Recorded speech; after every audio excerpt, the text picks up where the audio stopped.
सबसे पहले तो मैं यही कहना चाहूँगा कि ये आंदोलन इस देश के युवाओं की बहुत बड़ी जीत है। जो सरकार पिछले 10-12 साल से अहंकार में कहती थी कि इस सरकार में इस्तीफे नहीं होते, इस देश के युवा ने उस सरकार से इस्तीफ़ा लेकर दिखा दिया है। तो मैं सबसे पहले सभी युवाओं का धन्यवाद कहूँगा और उनको कांग्रेचुलेट कहूँगा कि आपने वो कर दिया दिखाया जो सारे लोग कहते थे कि इस सरकार में तो ये हो ही नहीं सकता। और दूसरी, मैं इस आंदोलन की जो सबसे बड़ी जीत मानता हूँ वो धर्मेंद्र प्रधान का इस्तीफ़ा नहीं है। मैं इस आंदोलन की सबसे बड़ी जीत मानता हूँ लोगों की बहादुरी, लोगों का साहस। जिस प्रकार से लोगों ने सड़कों पर आकर सवाल पूछे, उन्होंने दिखा दिया वो इस सरकार से अब डरते नहीं है। ज़रूरत पड़ी तो सरकार से सवाल भी करेंगे और ज़रूरत पड़ी तो सड़कों पर उतर कर इस्तीफ़ा भी मांगेंगे। तो लोगों के अंदर का जो डर खत्म हुआ है इस सरकार के प्रति, इस आंदोलन की सबसे बड़ी जीत वो है। कह रहे हैं कि सोशल मीडिया पर काफ़ी सारे अभी जो है आंदोलन के दौर पर जो है पुलिस ने काफ़ी टिप्पणी की है, कई सारे वीडियोस रिलीज़ किए जिसमें गाली गलौज पुलिस को की गई है। इस बातों पे आप किस तरह देखते हैं? मुझे लगता है पुलिस ने जो लाठियाँ चलाई है, जिस तरीके से बच्चियों का सर फोड़ा है, महिलाओं के कपड़े फाड़ कर उन्हें पिटा है, प्राइवेट पार्ट्स पर भी लाठियाँ चलाई है, पुलिस थोड़ा उस पर बात कर ले।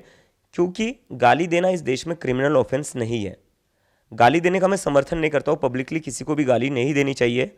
लेकिन जहाँ पर आप लोगों का सर फोड़ रहे हो, 12-12 साल की लड़कियों का सर फोड़ रहे हो, महिलाओं के कपड़े फाड़ कर उन्हें पीट रहे हो, प्राइवेट पार्ट्स पर उनकी लाठियाँ चला रहे हो, उसके ऊपर थोड़ा फोकस करिए। और मुझे लगता है सबसे पहले एक्शन होना चाहिए तो उस पर होना चाहिए, क्योंकि वो ब्रूटैलिटी है जिसकी वजह से पूरा देश का नाम बदनाम हो रहा है पूरी दुनिया में। जो सोशल मीडिया पे जो कमेंट्स आ रहे हैं उस पर जो है सेंसरशिप आने की जो चांसेस है कि आने वाले दौर पर इस तरह के आंदोलन ना हो पाए। तो सोशल मीडिया बैन कर दोगे तो लोग सड़कों पर उतरेंगे, फिर क्या करोगे? आप सड़कें भी बैन कर दोगे? लेकिन जिस तरह से कमेंट्स आ रही है दोनों तरफ से भी आ रही है, सोशल मीडिया पर एक वॉर दिखाई दे रहा है इस चीज़ों को। नहीं, वॉर तो ऐसा कोई नहीं है। इस देश का युवा अपनी सोशल मीडिया पर बात रख रहा है।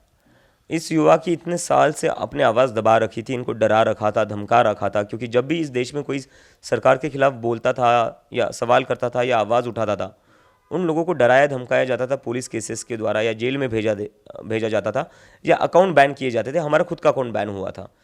तो वॉर इस देश का युवा नहीं छेड़ रहा है, वॉर गवर्नमेंट छेड़ रही है उन लोगों के खिलाफ जो लोग सरकार से सवाल पूछना चाहते हैं।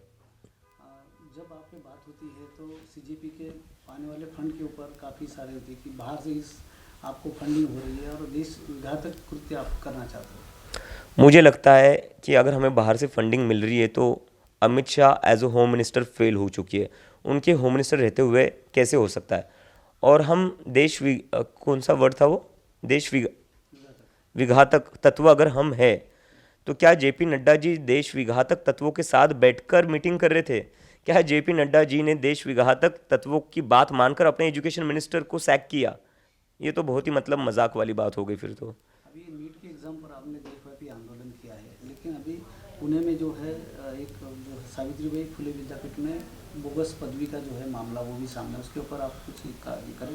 बिल्कुल करेंगे, बिल्कुल करेंगे। पुणे में हम ज़रूरत पड़ी तो वहाँ जाएंगे और वहाँ पर वो भी मुद्दा उठाएंगे। मैं फिर से एक बात क्लियर करने चाहता हूँ, चाहे किसी की भी सरकार हो, चाहे कोई भी राज्य हो, चाहे किसी की भी सत्ता हो, किसी भी पॉलिटिकल पार्टी की सत्ता हो, हमें उनसे लेना देना नहीं है। हमें लेना देना है स्टूडेंट्स से और उनके मुद्दे से।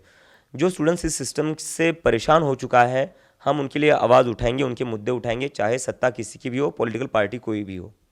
अभी जो है सोशल मीडिया वार दिखा है सब है, लेकिन अभी आपके इंडिविजुअल जो है क्वालिफिकेशन पे भी बात आ रही है कि आप अमेरिका किस तरह से गए हो, आपकी आमदनी तो इतनी नहीं है फिर भी आप वहाँ तक जाए। उसे आरटी कार्यकर्ता ने कंप्लेन जो है वो गुजरात में दी है। मुझे लगता है कि इन लोगों को पढ़ाई लिखाई से इतनी दिक्कत क्या है?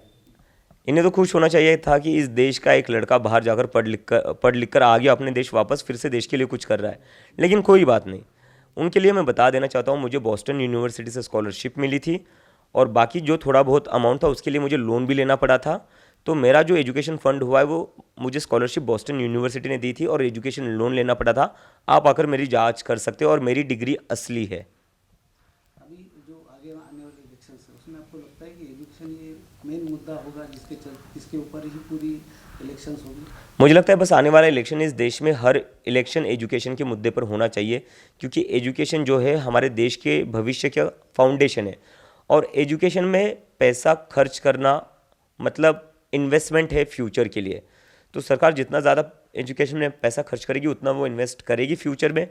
और हर इलेक्शन में, हर राज्य में एजुकेशन ही सबसे बड़ा मुद्दा होना चाहिए।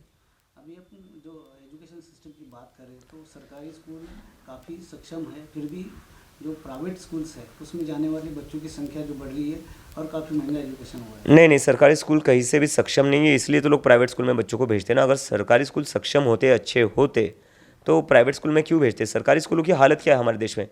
छत टपकती है, बैठने के लिए बेंचेस नहीं होते, बोर्ड्स नहीं होते, और कई कई जगहों पर, तो कई क्या ज़्यादातर जगहों पर टीचर्स ही नहीं होते। राजस्थान में जो लड़कियां प्रोटेस्ट कर रही थी, वो क्यों कर रही थी? स्कूल की बच्चियाँ वो इसलिए तो कर रही थी ना, टीचिंग स्टाफ नहीं था। और इस देश में पिछले 10 साल में 94,000 से ज़्यादा सरकारी स्कूल बंद कर दिए गए। तो सरकारी स्कूल कहीं से भी ठीक नहीं है हमारे देश में, उनको ठीक करना पड़ेगा। उनको ठीक करेंगे तो ही कहाँ जाकर लोग सरकारी स्कूल में अपने बच्चों को भेजेंगे, और प्राइवेट स्कूल की जो लूट मचा रखी है इस देश में, वो बंद होगी। अभी आपने जो आंदोलन है आप जेनजी बच्चों के लिए कर रहे हैं, ऐसा बताया जा रहा है। क्या जो पेट्रोल में जो मिलावट आ रही है इथेनॉल की, उसके ऊपर भी काफ़ी सवाल, उसके ऊपर आप कुछ? बिल्कुल बिल्कुल, इथेनॉल के ऊपर भी हम जल्द कुछ करने की सोच रहे हैं। अभी हम लोगों से बात करें कि इस पर क्या किया जा सकता है, और थोड़ा कंसल्ट करके ही हम ये डिसीजन लेंगे, लेकिन इथेनॉल पर हम ज़रूर करेंगे। अभी टेक्नोलॉजी का ज़माना है, बच्चों की कंप्लेंट्स के लिए सीजेपी कोई वेबसाइट या कुछ अधिकृत कोई साइट्स बनाना चाहेगी जिससे कंप्लेंट आप तक पहुँचे? नहीं नहीं, बिल्कुल हमारी एक वेबसाइट बनी हुई है, इसमें हमने एक साक्षी पोर्टल भी शुरू कर दिया है।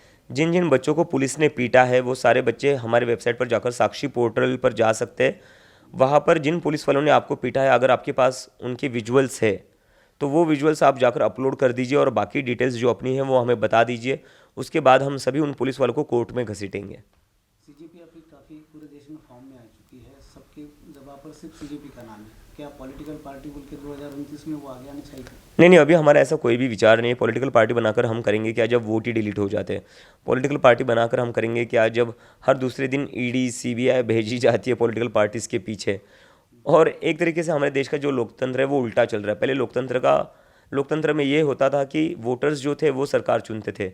अभी हमारे देश में जो हो रहा है वो ये हो रहा है कि सरकार चुन रही है कि वोट कौन डालेगा और कौन नहीं डालेगा। तो ऐसे माहौल में पॉलिटिकल पार्टी बनाकर करेंगे क्या?